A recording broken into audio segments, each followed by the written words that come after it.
सो आज हम बात करेंगे कार्बोनेट्स कंपाउंड यानी कार्बन और उसके यौगिक के बारे में। ठीक है, ये देखो ये चैप्टर जो है वो काफी इंपॉर्टेंट है और जितना ज्यादा इसके बारे में हुआ बनाया गया है कि ये चैप्टर काफी टफ होता है, कि उतना ज्यादा टफ है नहीं। ठीक है, कुछ छोटी छोटी चीजें हैं और कुछ मेजर चीजें वही आते हैं इस चैप्टर से और उसी के बारे में आपको बात करनी है। ठीक है, तो मैं उस चैप्टर को ज्यादा लेंथी नहीं बनाऊंगा, जो मेजर पॉइंट्स है कि आपको वही समझाते हुए बात करता हूँ। देखो सबसे पहले हम बात करते हैं चैप्टर के नाम में ही क्या है, कार्बन। तो सबसे पहले समझो जो कार्बन होता है ना, कार्बन आपका कार्बन है क्या, तो हम सब जानते हैं कि कार्बन की जो परमाणु संख्या होती है यानी कि जो कार्बन का एटॉमिक नंबर होता है, कार्बन की परमाणु संख्या यानी कार्बन का जो आपका एटॉमिक नंबर है ये कितना होता है आपका 6। कार्बन का एटॉमिक नंबर 6 होता है। अब क्योंकि इसका एटॉमिक नंबर 6 है तो इसके पहले वाले घर में तो 2 इलेक्ट्रॉन होंगे और दूसरे घर में कितने होंगे, 4। बट हम सबको पता है स्टेबल होने के लिए क्या चाहिए, चाहिए 2, चाहिए आपको 8, यानी कितनी कमी है यहाँ पर, 4 की कमी है ना, तो 4 की कमी है। अतः देखो याद रखना, इसको अपने आप को स्टेबल करने के लिए कितने इलेक्ट्रॉन चाहिए, 4। तो जिसको चाहिए होते हैं 4 इलेक्ट्रॉन, जिसकी वैलेंसी यानी जिसकी संयोजकता 4 होती है, उसको हम कहते हैं क्या, टेट्रावैलेंट। क्या कहते हैं, टेट्रावैलेंट, यानी कि हम बात करें तो चतुर संयोजकता। ठीक है, तो कार्बन में कितने वैलेंट है, कितने वैलेंसी है, कितने इलेक्ट्रॉन की चाहिए इसको, 4। तो इसकी कितनी वैलेंसी है, टेट्रावैलेंसी है, पहला तो ये। दूसरा अगर हम बात करें तो कार्बन के पास पता है क्या क्वालिटी है, कार्बन के पास एक क्वालिटी ये है कि कार्बन जो है ना वो किसी भी अदर एलिमेंट के साथ क्या कर सकता है, लंबी चेन फॉर्म कर सकता है, लंबी श्रृंखला बना सकता है। ठीक है, जैसे हम सब जानते हैं कि मान के चलो पेंटेन, अभी बताऊंगा इस कार्बन बनता कैसे है। जैसे पेंटेन है 5 है ना हमारे पास, तो ये जो है क्या है आपका, ये जो एक लंबी श्रृंखला बना रहा है ना, इसको हम इंग्लिश में कहते हैं कैटिनेशन और हिंदी में बात करते हैं तो ये होता है आपका श्रृंखलन। ठीक है, तो कार्बन, एक क्वेश्चन आता है आपके पास, एक क्वेश्चन आपसे पूछा जाता है कि कार्बन जो है ना वो इतना यूनिक एलिमेंट क्यों है, कार्बन जो है वो इतना खास एलिमेंट क्यों है। तो कार्बन खास एलिमेंट इसलिए है क्योंकि इसके पास कितनी वैलेंसी है, 4, और दूसरा यानी इसकी जो वैलेंसी कितनी है, 4 है। अतः ये चतुर संयोजकता वाली है, और दूसरा ये इसके पास क्वालिटी है, इसके पास गुण है कि ये लंबी श्रृंखला किसी के साथ फॉर्म कर सकता है। अतः अगर आपके पास क्वेश्चन आता है कि कार्बन एक यूनिक एलिमेंट क्यों है, इसके 2 विशेषता बताइए, तो पहला टेट्रावैलेंसी चतुर संयोजकता और दूसरा हो जाएगा कैटिनेशन, यानी क्वालिटी है एक लंबी श्रृंखला बनाने का, श्रृंखलन। समझा भाई ये चीज, सुना चीज। कार्बन एक यूनिक एलिमेंट है, क्यों, क्योंकि इसके पास 2 क्वालिटी है, पहला टेट्रावैलेंसी है, 4 इलेक्ट्रॉन चाहिए इसे, तो जो क्योंकि इसको 4 इलेक्ट्रॉन चाहिए ना, तो ना ये देगा ना ये लेगा, बल्कि ये क्या करेगा, ना ये देगा ना ये लेगा, बल्कि ये क्या करेगा, शेयर करेगा। समझ में आया भाई। और दूसरा क्या होता है हमारे पास, दूसरा ये कैटिनेशन यानी श्रृंखलन है। अतः ये क्या कर सकता है, किसी अदर एलिमेंट के साथ लंबी श्रृंखला बना सकता है। समझ गए चीज। कार्बन यूनिक एलिमेंट है, क्यों, क्योंकि इसकी वैलेंसी कितनी होती है, 4 वैलेंसी है, इसलिए इसे टेट्रावैलेंट कहते हैं। ये लंबी और टेट्रावैलेंसी, अतः ये क्या करता है, ये ना ही किसी को इलेक्ट्रॉन देगा ना ही किसी से लेगा, बल्कि क्या करेगा, शेयर करेगा। और दूसरा इसकी विशेषता होती है कैटिनेशन, श्रृंखलन, यानी ये लंबी श्रृंखला या लंबी चेन बना सकता है। ठीक है, पहला तो ये चीज बताना था। ठीक है, दूसरा जो चीज इसके अंदर होता है आपसे वो पूछा जाता है। अब देखो यहाँ पे बात आता है बॉन्ड, किसके बारे में बात आती है, बॉन्ड के बारे में। बॉन्ड को हम हिंदी में कहते हैं आबंध। ठीक है, कल टेस्ट है सुबह बता रहा हूं। देखो बॉन्ड जो होता है हमारे पास आबंध होता है। ठीक है, आबंध बॉन्ड। अब बॉन्ड की बात करें तो देखो बॉन्ड 2 तरह के होते हैं। एक होता है बॉन्ड आपके पास कौन सा, तो एक होता है आपके पास आयोनिक बॉन्ड, एक होता है आयोनिक बॉन्ड जिसे हम कहते हैं आयनिक आबंध, और दूसरा होता है आपके पास कौन सा बॉन्ड, कोवैलेंट बॉन्ड, यानी सहसंयोजी आबंध, सहसंयोजी आबंध। ठीक है, समझ ध्यान से। तो क्या कहते हैं क्या, कि बॉन्ड जो होते हैं 2 प्रकार के होते हैं, एक होता है आयोनिक बॉन्ड, आयोनिक आबंध, और एक होता है आपका कोवैलेंट बॉन्ड यानी कि सहसंयोजी आबंध। अब देखो दोनों में क्या अंतर है समझना। जैसे मैं एग्जांपल लेके बता रहा हूं, देखो मैंने एग्जांपल लिया किसका, Na और एक Cl। Na क्या है, सोडियम, Cl क्या है, क्लोरीन। अब देखो सोडियम के पास कितने एटम होते हैं आपके, 11। कितने होते हैं, 11, यानी पहले वाले घर में 2, दूसरे वाले घर में 8 और तीसरे वाले घर में कितना होगा, 1।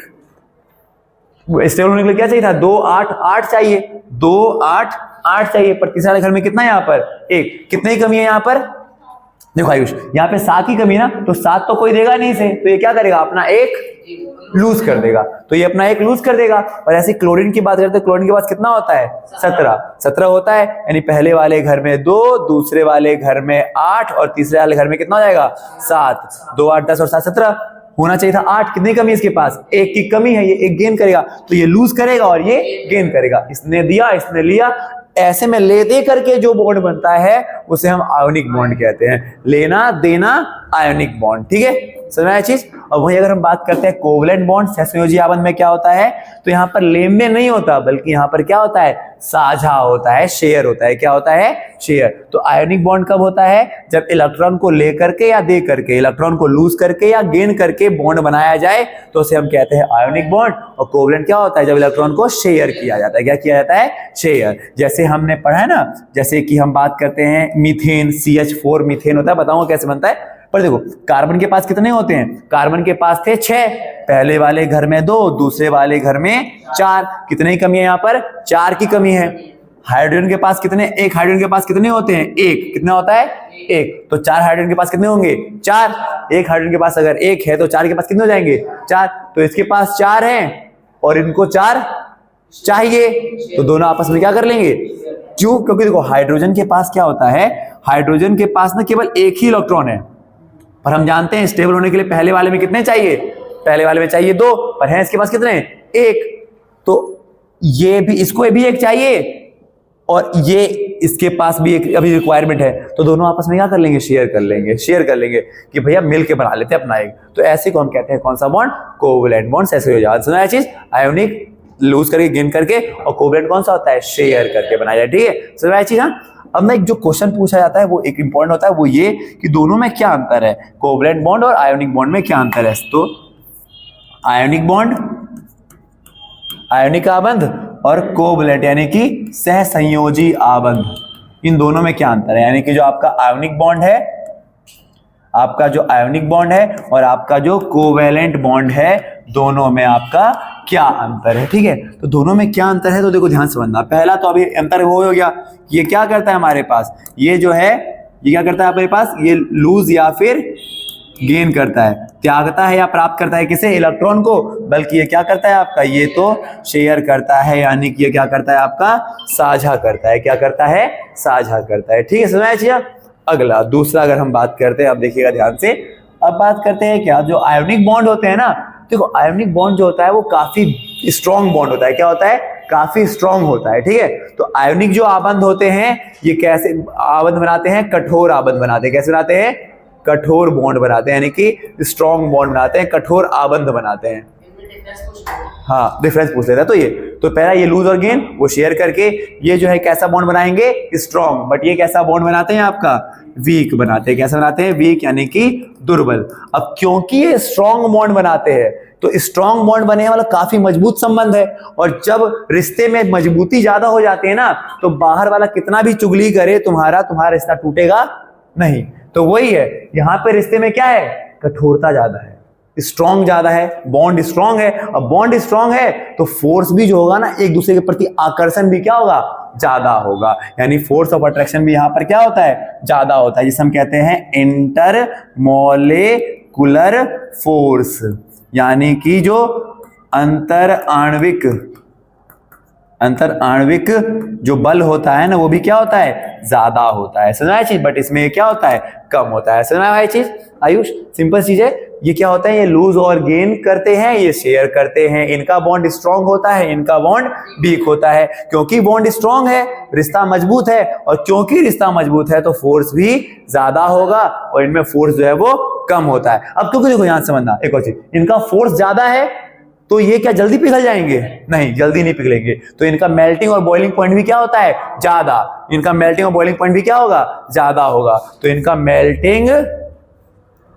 मेल्टिंग एंड बॉइलिंग, मेल्टिंग और बॉइलिंग पॉइंट, मेल्टिंग मतलब देखो मेल्टिंग और बॉइलिंग पॉइंट समझ तो क्या होता है कि कितने तापमान पर ये पिघलेंगे और कितने तापमान पे उबल जाएंगे, तो दोनों में तापमान क्या चाहिए होगा ज्यादा चाहिए होगा, ठीक है। यानी कि इसको हिंदी में बोलते हैं क्या, तो हिंदी में हम इसे बोलते हैं गलनांक बिंदु व क्वथनांक बिंदु। तो जो इनका गलनांक और जो क्वथनांक बिंदु है ना, वो भी क्या होता है, वो भी बहुत ज्यादा होता है, बट इनका वो क्या होता है कम होता है, ठीक है। और लास्ट क्या होता है, क्यों, अब देखो क्योंकि ना इनमें देखो, इनमें क्या होता है, इनमें इलेक्ट्रॉन देखो मूव करे ना, इसने इलेक्ट्रॉन दे दिया है तो यहाँ पे इलेक्ट्रॉन को लूज किया जा रहा है, तो यहाँ पर क्या होते हैं, आयंस जो होते हैं ना, आयंस वो फ्रीली मूव करते हैं, क्या करते हैं, फ्रीली मूव करते हैं। और यहाँ पे आयन जो हैं वो मुक्त प्रवाह करते हैं, मुक्त प्रवाह।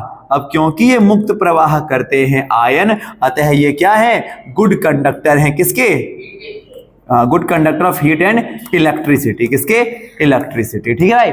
बल्कि ये जो है वो बैड कंडक्टर है, ये कुचालक है, समझ में भाई ये चीज। तो ये दोनों में अंतर हो जाएगा, ये है आपका देखो lose gain share, strong weak, intermolecular force ज्यादा, इनमें वीक होता है, मेल्टिंग बॉइलिंग पॉइंट इनका ज्यादा है, इनका कम है। ये इनमें आयंस जो होते हैं फ्रीली मूव करते हैं, इलेक्ट्रिक करंट के अच्छे सुचालक हैं, बट ये कुचालक माने जाते हैं, समझा भाई ये चीज। हाँ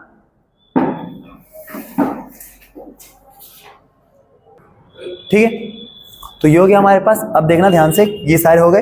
अब जो हमने बॉन्ड के बारे में बात करें, दो तरह के बॉन्ड होते हैं, अब एक बार बॉन्ड भी समझ लेते हैं। देखो अब क्या होता है हमारे पास, तो बॉन्ड की भी अगर हम बात करेंगे ना, तो जो बॉन्ड होते हैं मेनली आपके तीन तरह के बॉन्ड होते हैं। एक होता है आपका सिंगल बॉन्ड, एक होता है आपका सिंगल बॉन्ड, एक होता है आपका डबल बॉन्ड, एक होता है आपका ट्रिपल बॉन्ड, त्रिआबंध, एकल आबंध, द्विआबंध और ट्रिपल आबंध, ठीक है। सिंगल बॉन्ड समझते हो, सिंगल बॉन्ड का होता है केवल एक ही पेयर ऑफ इलेक्ट्रॉन क्या होते हैं आपका, शेयर करते हैं। जैसे कि मान के चलो मैं कर रहा हूं हाइड्रोजन H2, तो एक हाइड्रोजन के पास कितना है, एक, दूसरे के पास भी कितना है, सिंगल पेयर शेयर हो रहा है ना, तो इसे हम कहते हैं क्या, सिंगल बॉन्ड, क्या कहते हैं, सिंगल बॉन्ड, ठीक है।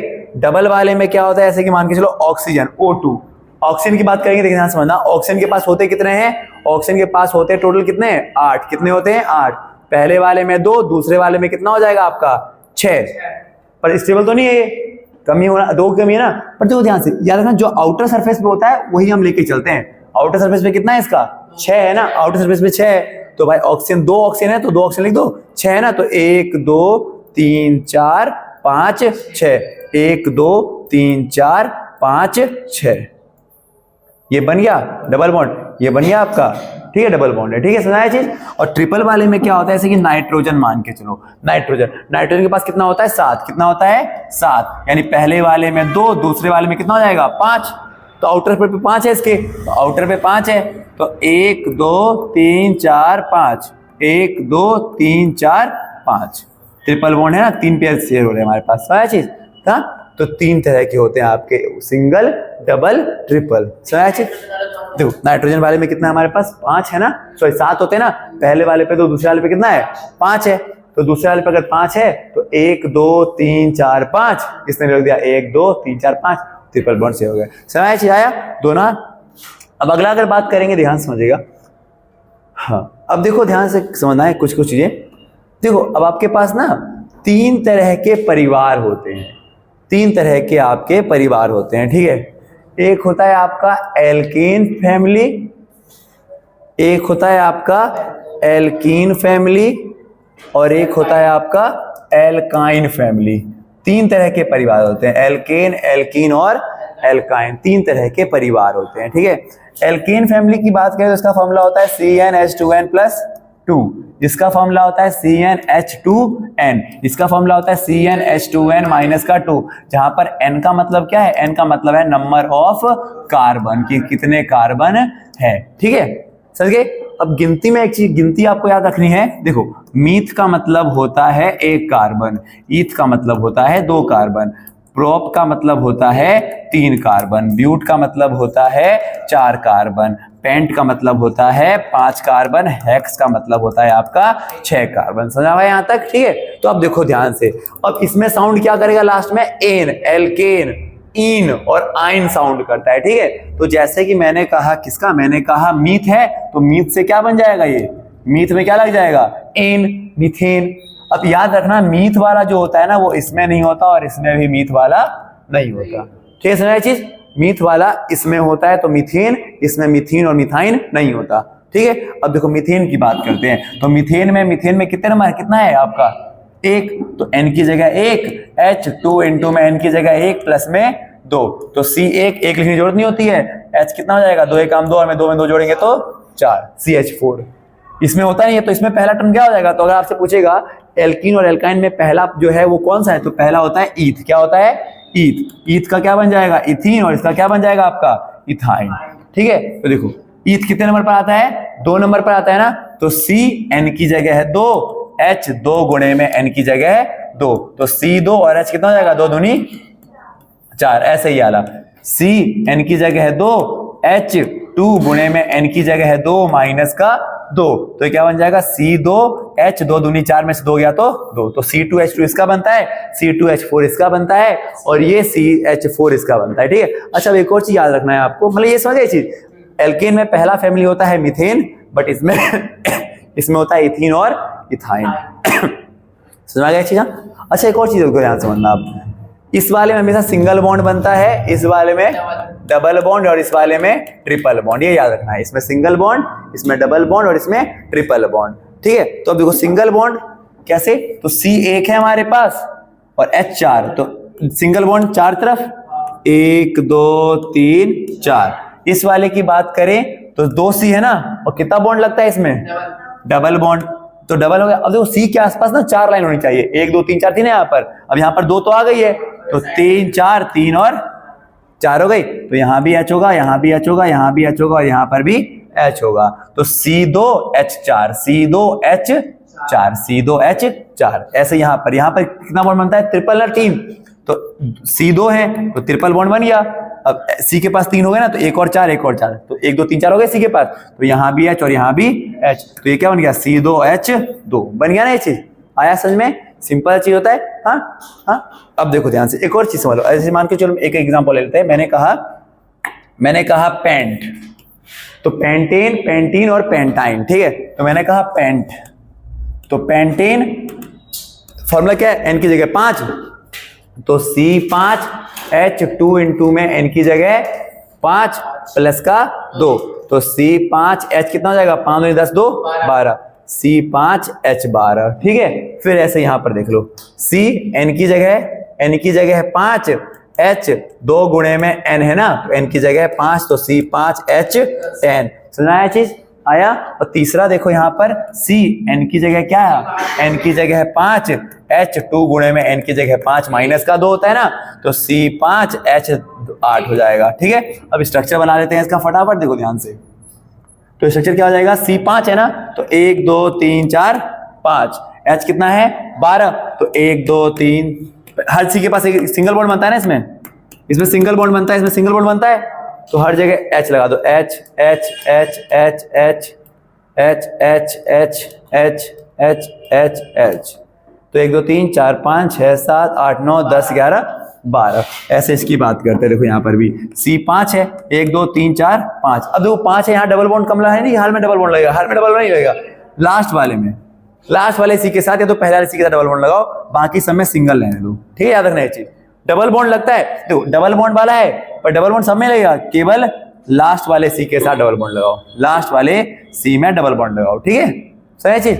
फिर 1 2 3 4 1 2 3 4 1 2, अब यहाँ पर 1 2 3 पहले से, तो 1 4 1 और 2 4 हो गए ना आसपास, तो H H H H H H H H H H, तो 1 2 3 4 5 6 7 8 9 10, सही चीज। डबल बॉन्ड हमेशा लास्ट वाले में। ठीक है, ऐसे यहाँ पर ट्रिपल बॉन्ड बनता है ना, ट्रिपल बनता है, तो C 1 2 3 4 5 पर लास्ट वाले के साथ क्या लगा दो, ट्रिपल बॉन्ड लगा दो, तो फिर वही 1 2 3, यहाँ पर 1 ही लगेगा ना, क्योंकि 1 2 3 4 बन गए पूरा, फिर 1 यहाँ पे H, तो इसके भी 4 हो गए, H H H H H H H, तो 1 2 3 4 5 6 7 8, तो बन गया ना C5H8। सुना है चीज, तो single bond double bond, single bond सब में, डबल बॉन्ड लास्ट वाले में, और ट्रिपल बॉन्ड केवल लास्ट वाले में लगा दो आप, एक जगह पे। समझ चीज, हाँ आ गया, सिंपल चीज था ये।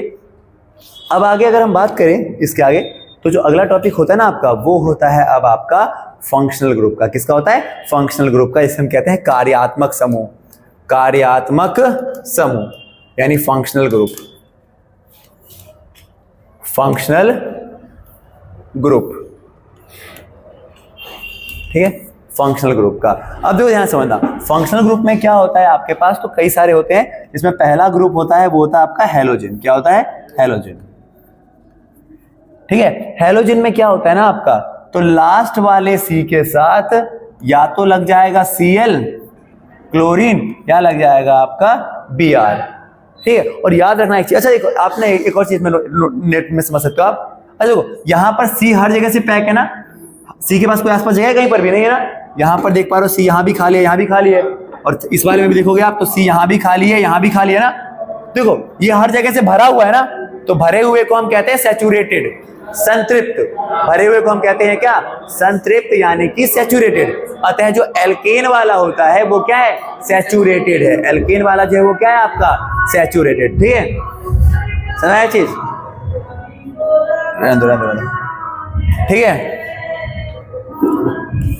तो देखो ये इसमें हर जगह खाली एबिसिड खाली नहीं है ना, तो ये कौन सा होता है आपका, सैचुरेटेड यानी संतृप्त। तो अतः हम कह सकते हैं क्या कि जो आपके पास एल्कीन फैमिली है वो क्या है आपका, सैचुरेटेड है। इसमें देखो जगह खाली है ना आपका, और इसमें जगह खाली है, तो ये दोनों कौन सी फैमिली बन जाती है, अनसैचुरेटेड वाली, यानी कि असंतृप्त। समझ आ गया ये चीज। हाँ अब देखते हैं आगे, ठीक है। अब देखो ध्यान समझना, अब आपके अलग अलग फैमिली होते हैं, बट याद रखना होमो जो आपका फंक्शनल ग्रुप होता है ना, ये हमेशा किसमें काम करता है, एल्केन में काम करता है। किसमें काम करता है, एल्केन वाले में, या फिर हम ये कह सकते हैं सैचुरेटेड संतृप्त वाले के अंदर ये काम करेगा और कहीं नहीं, ठीक है। तो जैसे कि अब आपका पहला फैमिली कौन सा होता है आपका, हेलोजन। हेलोजन में क्या होता है आपका, लास्ट वाले C के साथ Cl लग जाएगा या तो Br लग जाएगा। अब एग्जाम्पल के तौर पर देख लो, जैसे हमने कहा मीथेन होता है ना, मीथेन एल्केन फैमिली का है, ये स्ट्रक्चर क्या होता है, CH4 ऐसा होता है।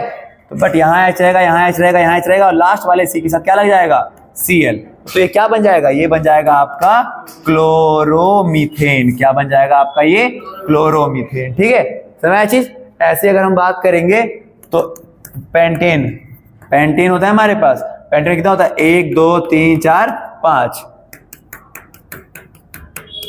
तो लास्ट वाले C के साथ एक Cl लग जाएगा, तो ये बन जाएगा क्लोरोपेंटेन। क्या बन जाएगा, क्लोरोपेंटेन। समझ आया भाई, ये पहला फंक्शनल ग्रुप था। दूसरा फंक्शनल ग्रुप जो होता है आपके पास, ये जो दूसरा फंक्शनल ग्रुप होता है ना आपका, ये होता है किसका, तो ये होता है आपका एल्डेहाइड। किसका होता है, एल्डेहाइड। देखो ध्यान से, एल्डेहाइड, हिंदी में भी एल्डेहाइड ही कहते हैं, ठीक है। और एल्डेहाइड वाले में क्या होता है, तो लास्ट वाले C के साथ डबल बॉन्ड O, लास्ट वाले C के साथ डबल बॉन्ड O। और इसमें साउंड पता है क्या होता है, इसमें साउंड होता है, इसमें साउंड कैसा करता है ये, तो साउंड करता है अल। कैसा साउंड करता है, अल, ठीक है। जैसे ये पेंटेन था ना, तो ये क्या बन जाएगा, पेंटेनल। क्या बन जाएगा, पेंटेनल। अब पेंटेनल है तो 1 2 3 4 5 C5 बना लो, लास्ट वाले C के साथ डबल बॉन्ड O। यहां पे चारों तरफ रहेगा, यहां भी चारों तरफ हो गए चारों। अब यहां पर 1 2 3 और 1 4, यहां नीचे नहीं आएगा। समझ भाई। हाँ तो ये हो गया आपका क्या, तो इसको हम कहेंगे पेंटेनल। क्या कहेंगे, पेंटेनल। अब इसका फॉर्मूला देखो क्या बन जाएगा, यहां भी H, यहां भी H, यहां भी H, यहां भी H, यहां भी H, यहां भी H, यहां भी H, यहां भी H, यहां भी H। तो चाहे C 1 2 3 4 5 C5 H 1 2 3 4 5 6 7 8 9 C5 H 10 और एक O, C5 H10 O।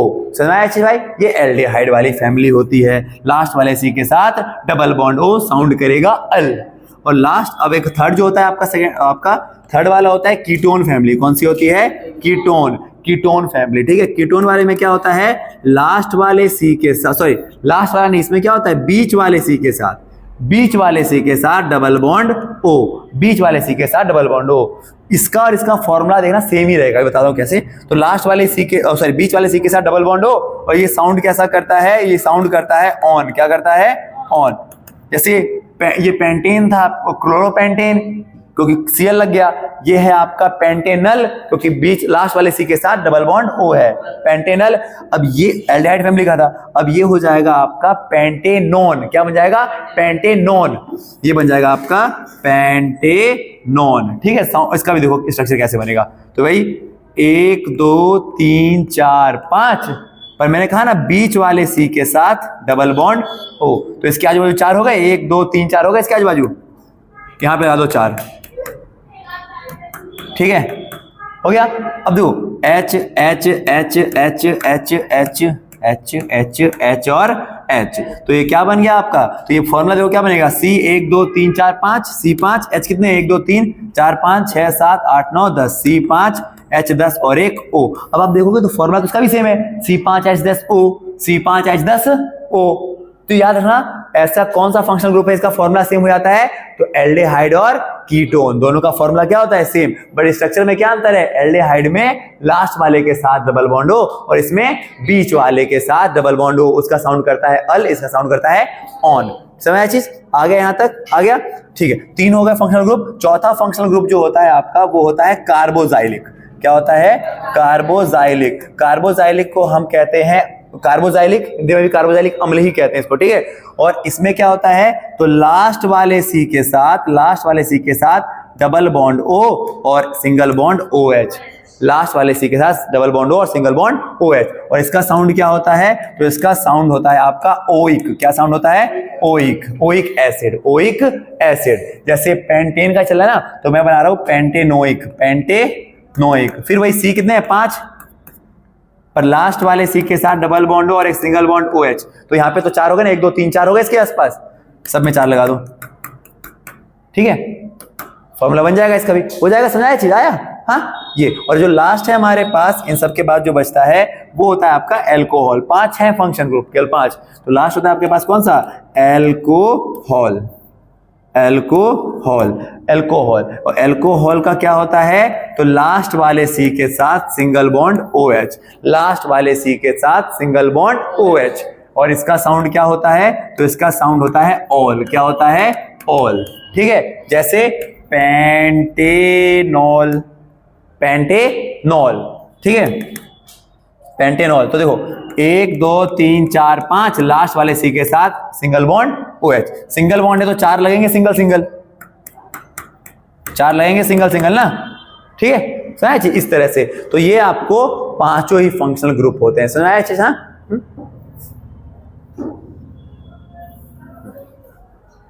तो ये सारे क्या थे, इसके पांचों फंक्शनल ग्रुप थे, ठीक है। अब जो होता है हमारे पास इन फंक्शनल ग्रुप के बाद जो मेजर चीज होती है इन फंक्शनल ग्रुप के बाद, वो होता है आपका क्या, होमोजेनियस। क्या होता है, होमोजेनियस सीरीज, यानी कि जिसे हम कहते हैं क्या, समजातीय श्रृंखला। क्या कहते हैं, समजातीय श्रृंखला, होमोजेनियस सीरीज।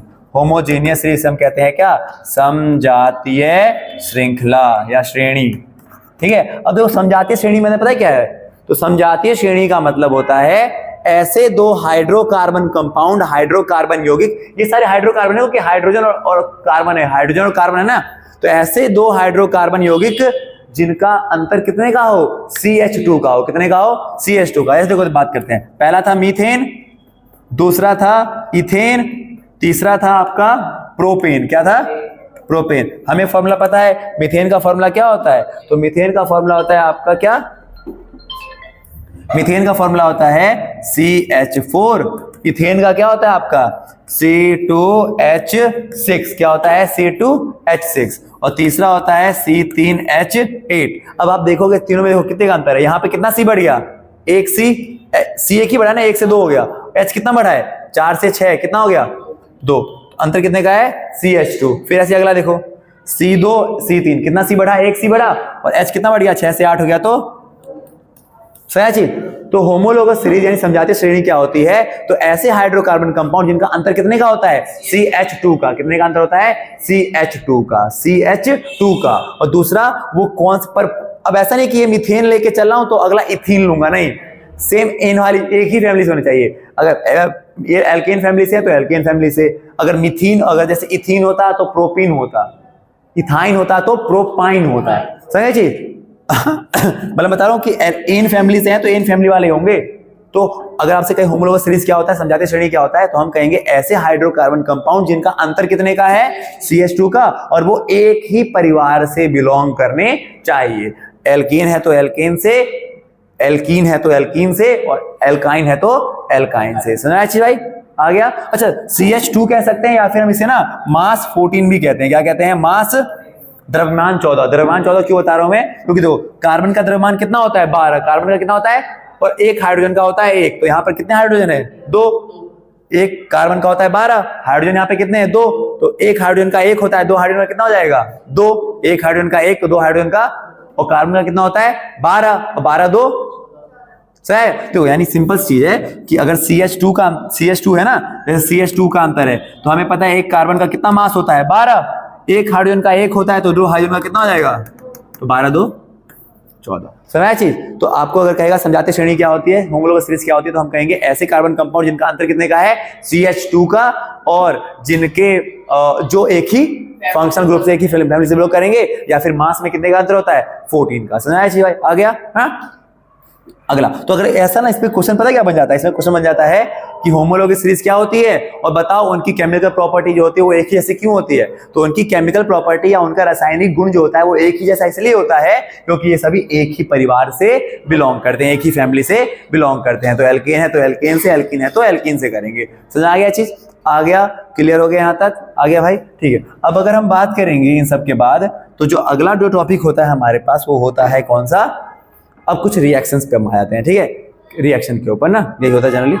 अच्छा एक और है, जैसे आइसोमर्स, एक होता है आपके पास आइसोमर्स, ठीक है। आइसोमर्स इसे हम कहते हैं समावयव, समावयव। अब आइसोमर्स क्या होते हैं पता है, तो आइसोमर्स का मतलब होता है ऐसे कार्बन कंपाउंड जिनका फॉर्मूला तो सेम है पर स्ट्रक्चर अलग अलग है, जिसका मॉलिक्यूलर फॉर्मूला यानी कि जिनका आणविक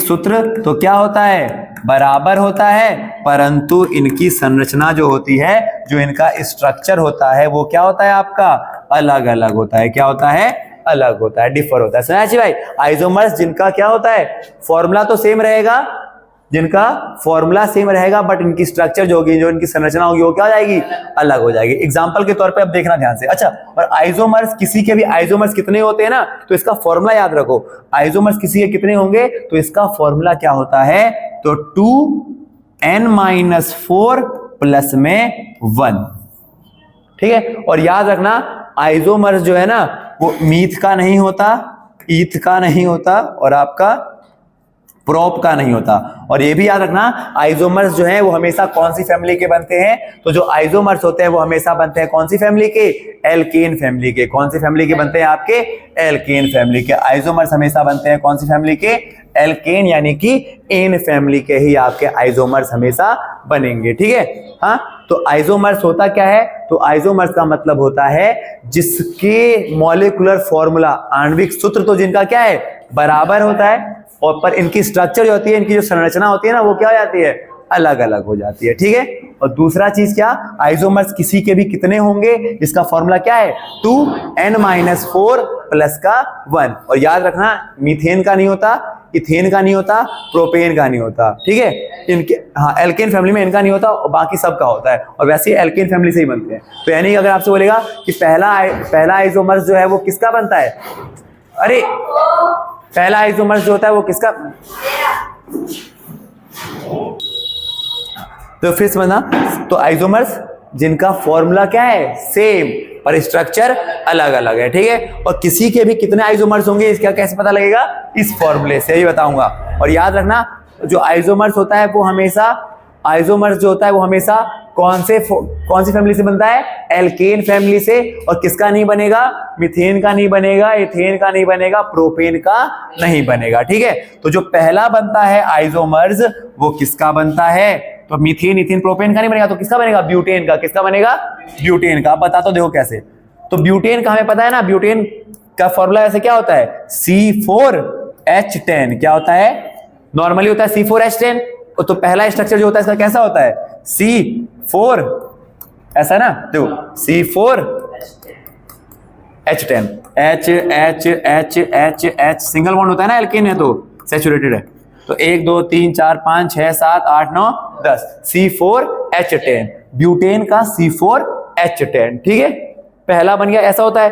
अब दूसरा तरीका देखो इसको कैसे लिख सकते हैं, दूसरा तरीका इसको कैसे लिखेंगे, तो दूसरा तरीका इसको लिखने का होता है क्या, देखो C 4 होने चाहिए ना, तो 1 2 3 लिखूं और 1 मैं यहां लिख दूं। अब याद रखना कभी भी जब हम आइसोमर्स बनाते हैं ना तो वो पहले वाले और लास्ट वाले पर नहीं बनता, पहले वाले और लास्ट वाले पर नहीं बनता। सिंगल बॉन्ड सब जगह, यहां भी बनेगा तो H H H H H H H H H। गौर से देखोगे तो C कितने हैं 4, H कितने हो गए 1 2 3 4 5 6 7 8 9 10। तो ये बन गया C4H10। फॉर्मूला सेम है बट स्ट्रक्चर अलग अलग है। अब क्या इसको इसके और भी अलग बन सकते हैं? आप कहोगे भैया एक बार यहां बना दिया तो एक बार इसके ऊपर बना दो, तो नहीं, वो बात बराबर ही है, चाहे ऊपर बने चाहे नीचे बने, बात वो क्या होता है बराबर ही है, वो एक ही काउंट होगा। ठीक है, अब कोई और तो बन नहीं सकता इसका, तो बता रहा हूं इस बार समझ आ गया ना। तो इसके केवल 2 ही बनेंगे आइसोमर्स। अब हम सही कर रहे हैं कि गलत, तो इसका फॉर्मूला होता है ये वाला 2 n हमारा, यानी n कितना था 1 2 3 4 माइनस में 4 प्लस का 1, तो 4 में से 4 गया तो 2 की पावर 0 प्लस में 1, और किसी की पावर 0 का मतलब होता है 1, क्या होता है 1, तो 1 प्लस 1 करेंगे तो कितना आएगा, तो कितने आइसोमर्स बनेंगे इसके 2, पहला ये और दूसरा ये। समझना चाहिए 2 ही आइसोमर्स बनेंगे, समझना चाहिए। अब जैसे अगला होता है, मान के चलो पेंटेन का बनाता हूं, किसका बनाता हूं पेंटेन का। तो देखो पेंटेन का देख लेते हैं समझाया यहां तक सबको, ठीक है। अब हम जरा एक बार पेंटेन का देख लेते हैं। तो पेंटेन का देखने से पहले मैं डायरेक्ट फॉर्मूले पुट करता हूं कि कितने आइसोमर्स बन सकते हैं उसके। देखो ध्यान से समझना पेंटेन का, तो 2n हमारा पेंटेन में कितना होता है 5, तो 2n5 माइनस 4 प्लस में 1, तो 2 5 में से 4 गया तो कितना होगा 1 प्लस में 1, तो 2 की पावर 1 मतलब 2, और 2 में 1 जोड़ेंगे तो 3 बनने चाहिए। अब देखो 3 बनता है कि नहीं, तो पेंटेन है ना हमारे पास, तो पेंटेन का फॉर्मूला क्या होता है C5H12। पहला तो नॉर्मल ये होता है, पहला तो नॉर्मल ये होता है ना हमारे पास C5 और H,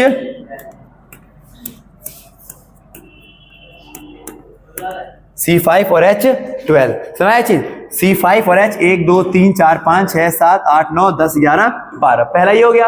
अब दूसरा किस तरीके से मैं बना सकता हूं, तो इसके कितने बनेंगे 3, देना 3 ही बनेंगे, 3 से ज्यादा बन नहीं सकते। दूसरा मैं बनाऊंगा, एक C यहां से हटा करके मैं इस पे तो रखूंगा नहीं, पहले वाले पे नहीं रहता, देखो 1 2 3 4 यहां नहीं बनाऊंगा, यहां रख दूंगा, एक ही हो गया हमारे पास।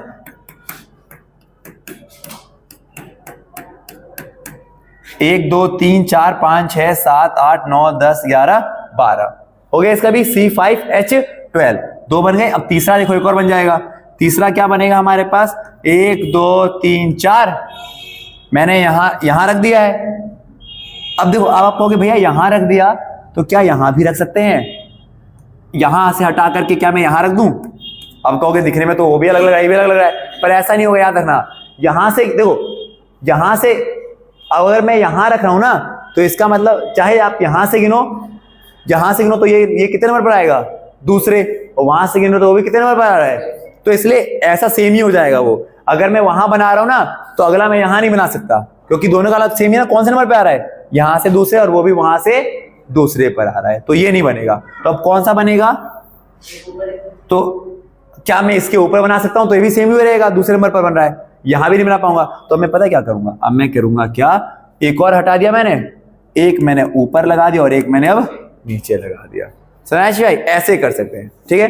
लास्ट वाले और पहले वाले पे तो बनता ही नहीं है। सी अभी भी कितने 1 2 3 4 5, 1 2 3 4 5, H 1 2 3 1 2 3 4 5 6 7 8 9 10 11 12। समझ, 3 ही बनेंगे, 3 से ज्यादा बन ही नहीं सकते। समझ अच्छी भाई, हाँ। फॉर्मूला क्या था 2n-4 प्लस में 1। समझ अच्छी, ये आपके कौन से होते हैं आइसोमर्स, जिनका स्ट्रक्चर तो आपका अलग होता है पर फॉर्मूला सेम होता है। और कितने बनेंगे उसका फॉर्मूला था 2n-4 प्लस में 1। ये आपको बस फोकस करके चलना होता है, ठीक है। और कभी भी अगर आपने वहां पे रख दिया है सी, तो अगला सोचोगे कि यहां पे रख दूंगा, तो नहीं, क्योंकि वहां से भी गिनने पर वो कितने नंबर पर है दूसरे, और यहां से भी गिनोगे तो भी दूसरे पे आएगा, तो ये सेम ही हो जाएगा। और अगर आप यहाँ नीचे करके ऊपर सोचो कि मैं यहाँ एक बना दिया एक ऊपर बना दूं, तो भी वो दूसरा ही काउंट होगा, चाहे नीचे करो चाहे ऊपर करो, ठीक है। तो इसलिए हमें अलग, और कभी पहले और आखिरी पे नहीं बनता। समझना ये चीज आ गया। अब इन सब के बाद ना जो आपका होता है वो होता है आपका रिएक्शन, केमिकल प्रॉपर्टी या केमिकल रिएक्शन इसके, ठीक है। तो जरा इसकी बारे में बात कर लेते हैं फटाफट अब, ठीक है। तो देखो कार्बन कंपाउंड के केमिकल प्रॉपर्टी, कार्बन कंपाउंड के केमिकल प्रॉपर्टी, और मेजर जो चीज है इस चैप्टर का वो यहीं से चालू हो रहा है, फटाफट देखना बस। कार्बन कंपाउंड के केमिकल प्रॉपर्टी, ठीक है, यानी कि कार्बन कंपाउंड के, कार्बन यौगिक के रासायनिक गुण, कार्बन यौगिक के रासायनिक गुण। तो कार्बन यौगिक के रासायनिक गुण की बात करते हैं अब जब हम, ठीक है। तो देखो कुल मिला के ना इसके, अगर क्वेश्चन डायरेक्ट भी पूछ ले आपसे कि chemical property of carbon compound बताइए, तो 4 रिएक्शन होते हैं, 4 अभिक्रिया होते हैं, चारों रिएक्शन लिखना है आपको।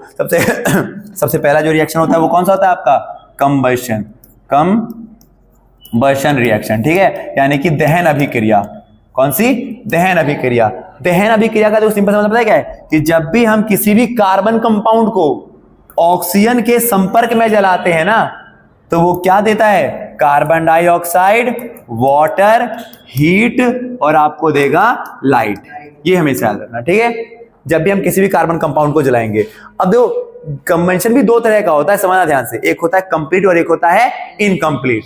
कंप्लीट और इनकम्प्लीट, एक होता है पूर्ण रूप से दहन, पूर्ण दहन, और एक होता है आपका इनकम्प्लीट यानी कि अपूर्ण दहन, ठीक है। अब दोनों में क्या अंतर है? देखो कंप्लीट कंबशन पता है क्या होता है? ये होता है सैचुरेटेड वालों का, सैचुरेटेड यानी कि संतृप्त वालों का। और मैंने बता रखा है कि संतृप्त कौन सा होता है? Alkane family. कौन सा होता है? Alkane family. तो जब भी आप एल्केन फैमिली संतृप्त वाले को आप जलाते हो ना, तो कौन सा फ्लेम देगा आपको? वो हमेशा देगा ब्लू फ्लेम। कौन सा देगा? ब्लू, नीले रंग का फ्लेम। जैसे कि हमारे घर के सिलेंडर में ना मीथेन और प्रोपेन होते हैं, मीथेन और प्रोपेन, एल्केन ब्लू, और तभी तो जब गैस जलता है तो ब्लू रंग का फ्लेम आता है, ठीक है। और वहीं जो अनसैचुरेटेड होता है ना आपका, जैसे इथीन, प्रोपीन, एल्काइन, प्रोपाइन, तो ऐसे वाले में अनसैचुरेटेड है। तो जो अनसैचुरेटेड होता है इसमें आपका जो धुआं निकलेगा ना, जो फ्लेम निकलेगा, वो कैसा फ्लेम होगा आपका? वो फ्लेम होगा येलो फ्लेम। कौन सा फ्लेम होगा आपका? येलो फ्लेम होगा। कौन सा फ्लेम होगा? Yellow flame. समझ में आया भाई? येलो फ्लेम कह सकते हो या फिर सूटी फ्लेम कह सकते हैं, धुआं निकलता है काले रंग का। समझ भाई? आया? तो ये चीज आपको ध्यान देना है। तो पहला रिएक्शन होता है कंबशन रिएक्शन। अगर क्वेश्चन आपसे पूछे ना कि कार्बन कंपाउंड की केमिकल प्रॉपर्टी बताइए, कार्बन यौगिक के रासायनिक गुण बताइए, तो हम कहेंगे भाई पहला कंबशन रिएक्शन, दहन अभिक्रिया। और दहन अभिक्रिया में क्या होता है? जब भी हम कार्बन को जलाएंगे ऑक्सीजन की मौजूदगी में, तो क्या बनाएगा? कार्बन डाइऑक्साइड, वाटर, हीट और लाइट। और कंबशन भी 2 तरह के हो जाएंगे, कंप्लीट और इनकम्प्लीट। कंप्लीट पूर्ण कब होता है? जब आप एल्केन को, सैचुरेटेड वाले को जलाओगे तो कैसा फ्लेम आएगा? ब्लू। और अगर अनसैचुरेटेड को जलाओगे तो कैसा होगा? येलो या फिर स्मोकी फ्लेम होगा, धुएं वाला। समझ आया? पहला रिएक्शन। अब दूसरा कौन सा होता है हमारे पास? तो दूसरा जो होता है वो होता है आपका कौन सा? तो ये होता है आपका ऑक्सीडेशन। कौन सा? ऑक्सीडेशन। यहां से मेजर ही चालू है। ऑक्सीडेशन को हम कहते हैं ऑक्सीकरण। ऑक्सीकरण। अब ऑक्सीडेशन में पता है क्या होता है? तो ऑक्सीडेशन में याद रखना, अल्कोहल फैमिली, अल्कोहल फैमिली किसकी मौजूदगी में? KMnO4। KMnO4 यानी कि पोटेशियम परमैंगनेट। और फिर दूसरा K2Cr2O7, पोटेशियम डाइक्रोमेट। इनकी मौजूदगी में जब हम हीट करेंगे ना, तो ये क्या बन जाएगा? ये बन जाएगा आपका सॉरी, ये बन जाएगा आपका कार्बोजाइलिक बन जाएगा। क्या बन जाएगा? कार्बोजाइलिक। और प्लस में बाहर क्या जाएगा? H2O। और याद रखना जो पोटेशियम परमैंगनेट है ये क्या होता है? ये आपका क्षार है। क्या है? क्षार यानी बेस है। और ये आपका क्या है? एसिड है यानी कि अम्ल है। तो याद रखना अल्कोहल ऑक्सीडेशन रिएक्शन में क्या है? समझ ध्यान से। ऑक्सीडेशन रिएक्शन में क्या होता है? अल्कोहल को हीट करना किसकी मौजूदगी में? KMnO4 या फिर K2Cr2O7। ये पोटेशियम परमैंगनेट है और ये पोटेशियम डाइक्रोमेट, डाइक्रोमेट, ठीक है। और क्या देगा ये? कार्बोजाइलिक प्लस में वाटर। अब एक और चीज होता है, अगर आपसे कहता है ना ये दोनों करते क्या है यहाँ पर, तो ये दोनों ऑक्सीडेशन करवाते हैं, ऑक्सीकारक हैं। क्या है? ऑक्सीकारक है, ठीक है। समझे चीज? तो अगर आपसे पूछे कि पोटेशियम परमैंगनेट क्या करता है, तो ये ऑक्सीडाइज करता है। क्या करता है? ऑक्सीडाइज करता है। और वही पोटेशियम डाइक्रोमेट भी क्या करता है? वही ऑक्सीडाइज करा रहा है। क्योंकि कौन सा रिएक्शन है ये? ऑक्सीडेशन रिएक्शन है। समझा चीज? ऑक्सीकरण। अब ऐसा इसमें एग्जांपल के तौर पे समझ लो, तो मैंने ले लिया अल्कोहल, क्या ले लिया मैंने? इथेनॉल। क्या ले लिया? इथेनॉल। क्या ले लिया? इथेनॉल। फिर वही चीज KMnO4 के साथ, ठीक है। तो ये क्या बन जाएगा? कार्बोजाइलिक में ओइक आ जाता है ना, तो इथेनॉल है तो इथेनोइक हो जाएगा। क्या हो जाएगा? इथेनोइक। और प्लस में बाहर क्या आ जाएगा आपका? H2O, ठीक है। इथेनॉल का फॉर्मूला आप याद रखना C2H5OH।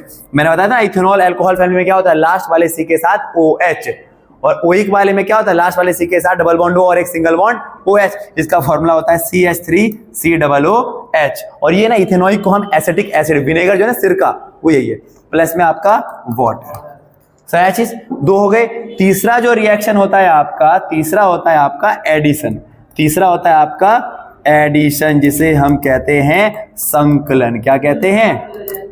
तीसरा होता है हमारे पास अभिषेक, तीसरा होता है एडिशन यानी कि संकलन। अब संकलन वाले में क्या होता है, तो चाहे एडिशन कह लो, चाहे कह लो हाइड्रोनीकरण, हाइड्रोनीकरण या फिर हाइड्रोजिनेशन, सिंपल चीज है, हाइड्रोनीकरण या फिर हाइड्रोजिनेशन।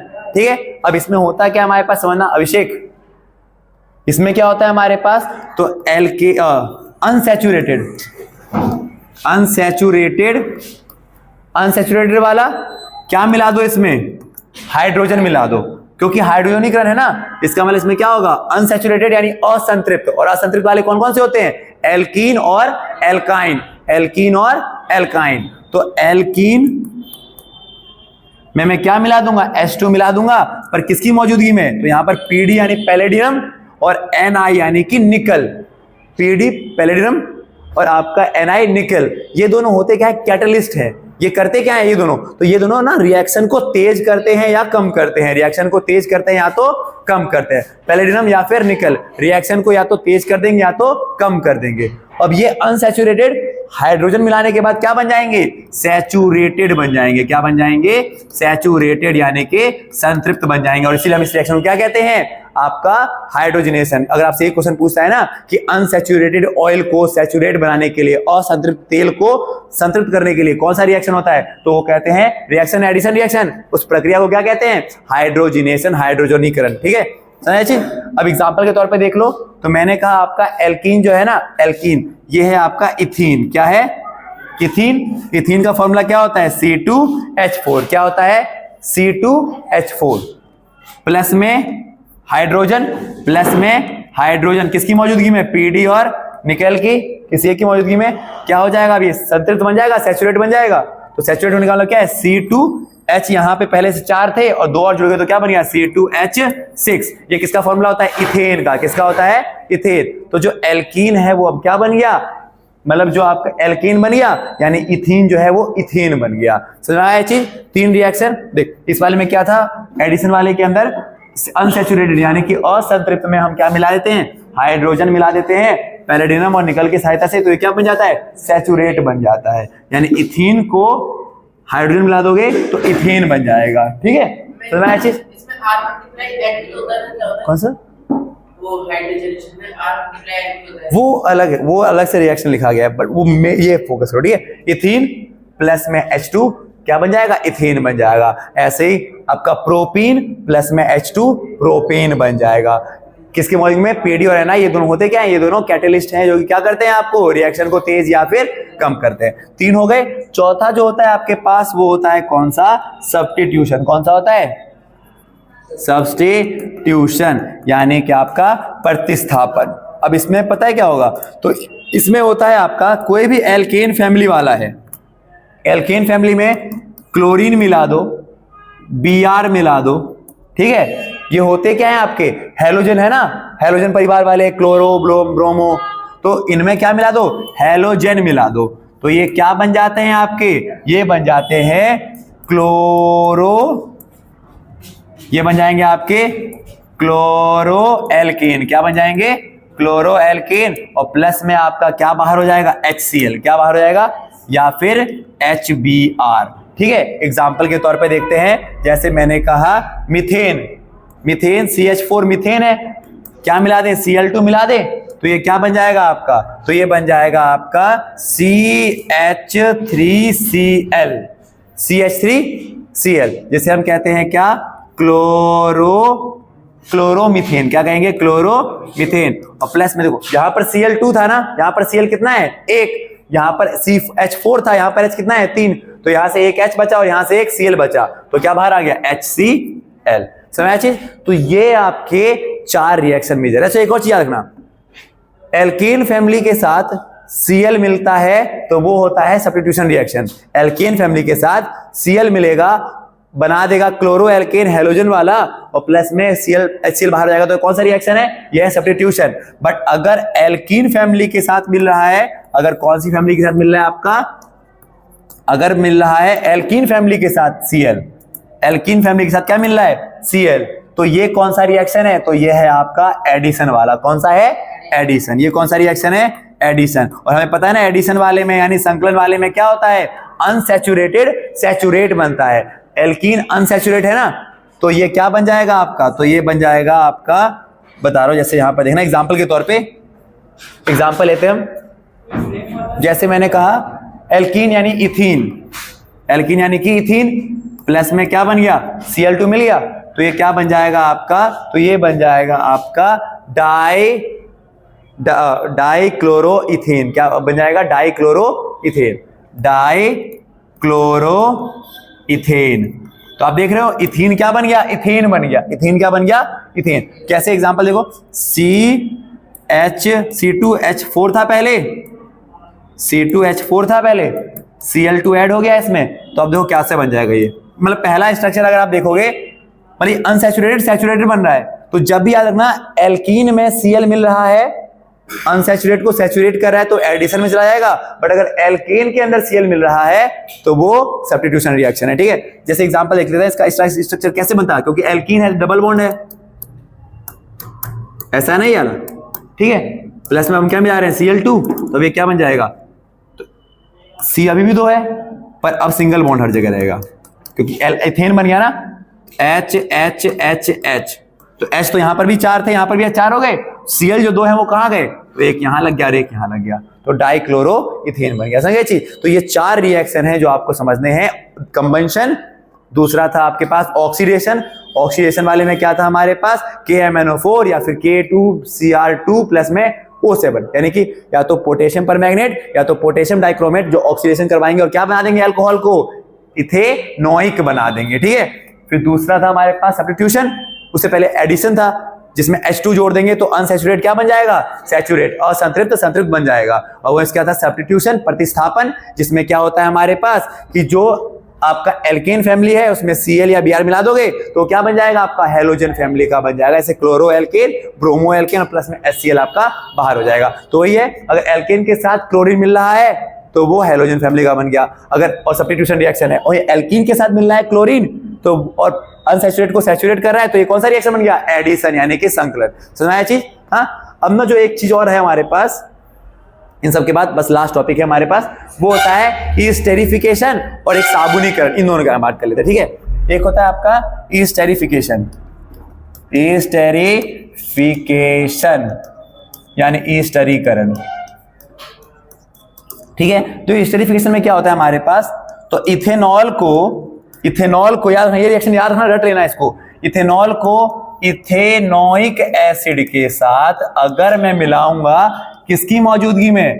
कंसंट्रेटेड सांद्रित H2SO4 के साथ हीट करूंगा तो ये क्या बन जाएगा आपका? ये बन जाएगा ईस्टर। क्या बन जाएगा? ईस्टर। प्लस में बाहर क्या हो जाएगा आपका? वाटर। क्या बाहर हो जाएगा? अच्छा, एक चीज और याद रखो, H2SO4 जो है ना, ये क्या है? ये डिहाइड्रेशन है। क्या है? यानी निर्जलीकरण करता है। H2SO4 जो है ना, ये डिहाइड्रेट करता है। डिहाइड्रेट करना होता है पानी बाहर निकाल देना। ठीक है, ये निर्जलीकरण करता है। निर्जलीकरण यानी ये क्या करता है? पानी को बाहर निकाल देता है। जहां भी H2SO4 होगा देखना पानी बाहर आ जाएगा। ठीक है, ये क्या करता है? डिहाइड्रेट कर देता है। ठीक है, तो देखो इथेनॉल का फॉर्मूला, ये रिएक्शन याद रखना। ईस्टरीकरण का ईस्टर कैसे बनता है? तो जब भी हम इथेनॉल को इथेनोइक के साथ मिलाते हैं, कंसंट्रेटेड H2SO4 के साथ हीट करेंगे तो क्या बन जाएगा? ईस्टर प्लस में H2O वाटर। इथेनॉल का फॉर्मूला C2H5OH, इथेनोइक का फॉर्मूला CH3COOH। किसके साथ? कंसंट्रेटेड H2SO4 के साथ, तो ईस्टर बन जाएगा। और ईस्टर का वैसे नाम क्या होता है? Ethyl ethanoate. Ethyl ethanoate. ठीक है, और इसका फॉर्मूला क्या होता है? CH3COOC2H5 और प्लस में बाहर क्या आ गया आपका? वाटर। ये आपका ईस्टर है। ठीक है, तो याद रखना ईस्टर का फॉर्मूला क्या होता है? CH3COOC2H5। इसको हम कहते क्या है? इथाइल इथेनोएट कहते हैं। क्या कहते हैं? Ethyl ethanoate. तो ये आपका ईस्टर। अच्छा, इन सब का स्मेल याद रखो, क्वेश्चन आता है इथेनॉल जो है ना, इथेनॉल को हम कैसे इस्तेमाल करते हैं? विलायक के रूप में। कैसे इस्तेमाल करते हैं? विलायक, इंग्लिश में बोले तो सॉल्वेंट के तौर पे इस्तेमाल करते हैं, ठीक है। और इथेनॉइक जो है इसका स्वाद कैसा होता है? विनेगर। कैसा स्वाद होता है? विनेगर, सिरके वाला स्वाद है इसका, ठीक है। हाँ, और प्लस में जो ईस्टर है ना, ईस्टर का स्वाद क्योंकि साबुन में इस्तेमाल होता है बनाने में, तो इसका स्मेल कैसा होता है? स्वीट स्मेल है। कैसा है? स्वीट स्मेल होती है ये, ठीक है। ये चीज याद रखना, ठीक है। समझ चीज भाई। तो ये पहला कौन सा रिएक्शन है आपका? ईस्टेरिफिकेशन, ईस्टरीकरण का, ठीक है। अब ईस्टेरिफिकेशन हो गया, अब होता है साबुन बनाने का रिएक्शन, ठीक है। साबुन कैसे बनेगा? तो जरा साबुन बनाने का रिएक्शन की बात कर लेते हैं। तो देखो, साबुन बनाने के लिए भी सेम वही चीज हमारे पास। आप देखोगे तो यहां पर आपका क्या बना? यहां पर आपका था ईस्टर, तो ईस्टर से हम बनाएंगे साबुन। तो ईस्टर से हम साबुन कैसे बनाएंगे? देखना ध्यान से। तो ये है आपका ईस्टर, अब ये है आपका सैपोनिफिकेशन, सैपोनिफिकेशन यानी साबुनीकरण, साबुनीकरण, ठीक है। तो साबुन कैसे बनता है ये समझना ध्यान से। तो यहां पर क्या है आपका? ईस्टर, यहां पर क्या है आपका? Easter, CH3 Easter. ईस्टर में क्या मिला देंगे हम? NaOH, सोडियम हाइड्रोक्साइड, और इसे हम हल्का सा हीट करेंगे ना, तो ये क्या बन जाएगा आपका? साबुन बनेगा। क्या बनेगा? साबुन, साबुन, ठीक है। तो साबुन का फॉर्मूला, साबुन को हम वैसे कहते क्या है? Sodium salt of carboxylic acid, sodium salt of carboxylic acid, और प्लस में आपका क्या बाहर आ जाएगा? एल्कोहल।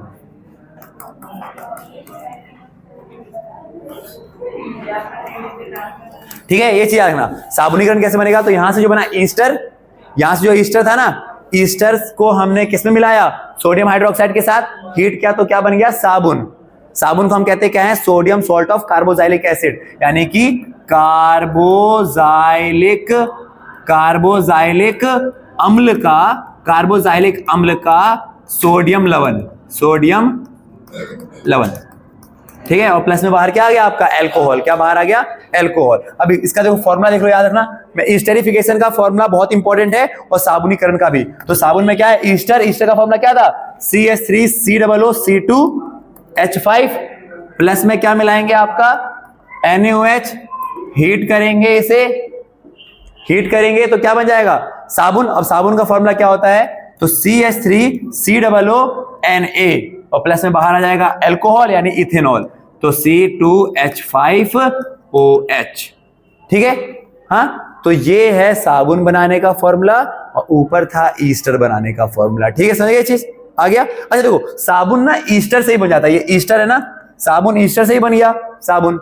और साबुन जो है ना वो कार्बोजाइलिक एसिड यानी इथेनोइक एसिड से ही बन जाता है। साबुन जो है ना वो इथेनोइक से ही बन जाता है। इथेनोइक का फॉर्मूला क्या? CH3COOH, ये इथेनोइक एसिड है। इथेनोइक के साथ भी आपका साबुन बन जाता है। बनाने के लिए वो डालना पड़ेगा NaOH, हीट करोगे तो साबुन बनेगा CH3COONA, और बाहर क्या होगा? इस बार पानी बाहर आएगा। क्या होगा? पानी। तो याद रखना, साबुन ना दोनों से बन जाता है। साबुन इथेनोइक को भी यूज करने से बनता है, साबुन ईस्टर को भी यूज करने से बनता है। बट हम साबुन बनाने के लिए यही क्यों प्रीफर करते हैं? क्योंकि ये जो है ना इथेनोइक से जो साबुन बना वो अच्छा झाग क्रिएट नहीं करता, और वो आपने देखा होगा ना मिसेल का स्ट्रक्चर, जैसा स्ट्रक्चर है, हाँ, वो स्ट्रक्चर जो है उससे फॉर्म नहीं होएगा, ठीक है। तो इसलिए हम इसी का इस्तेमाल करते हैं, ठीक है। सारी चीज, हाँ। तो ये सारे जो चीज होते हैं ना, मेजर जो चीजें आपके वो ये है, ठीक है। अच्छा, एक और रिएक्शन अगर आपका रह गया है तो वो ये है, हमारे पास जनरल रिएक्शन था वो, कि अगर मैं कभी भी इथेनॉल को क्या करता हूं, अगर मैं कभी भी इथेनॉल को कंसंट्रेटेड H2SO4 के साथ हीट करूंगा ना, तो वो क्या बन जाएगा आपका? वो इथीन बन जाएगा। क्या बन जाएगा? इथीन। प्लस में क्या बाहर आ जाएगा आपका? वाटर। मैंने कहा ना H2SO4 जब भी है, H2SO4 पानी को बाहर निकाल देता है, ठीक है। तो जब भी इथेनॉल यानी C2H5OH को इसके साथ रिएक्ट करूंगा तो इथीन बन जाएगा, यानी C2H4 बन जाएगा, और बाहर आ जाएगा आपका पानी। ये सारी चीज आपको याद रखने हैं, ठीक है। और इतना ही आपका इस चैप्टर के अंदर होता है, इससे ज्यादा आपका कुछ भी नहीं होगा, ठीक है। समझ गए? तो यही आपको केवल करना है, और उसके अलावा आपको कुछ भी नहीं करना है, ठीक है। समझिए।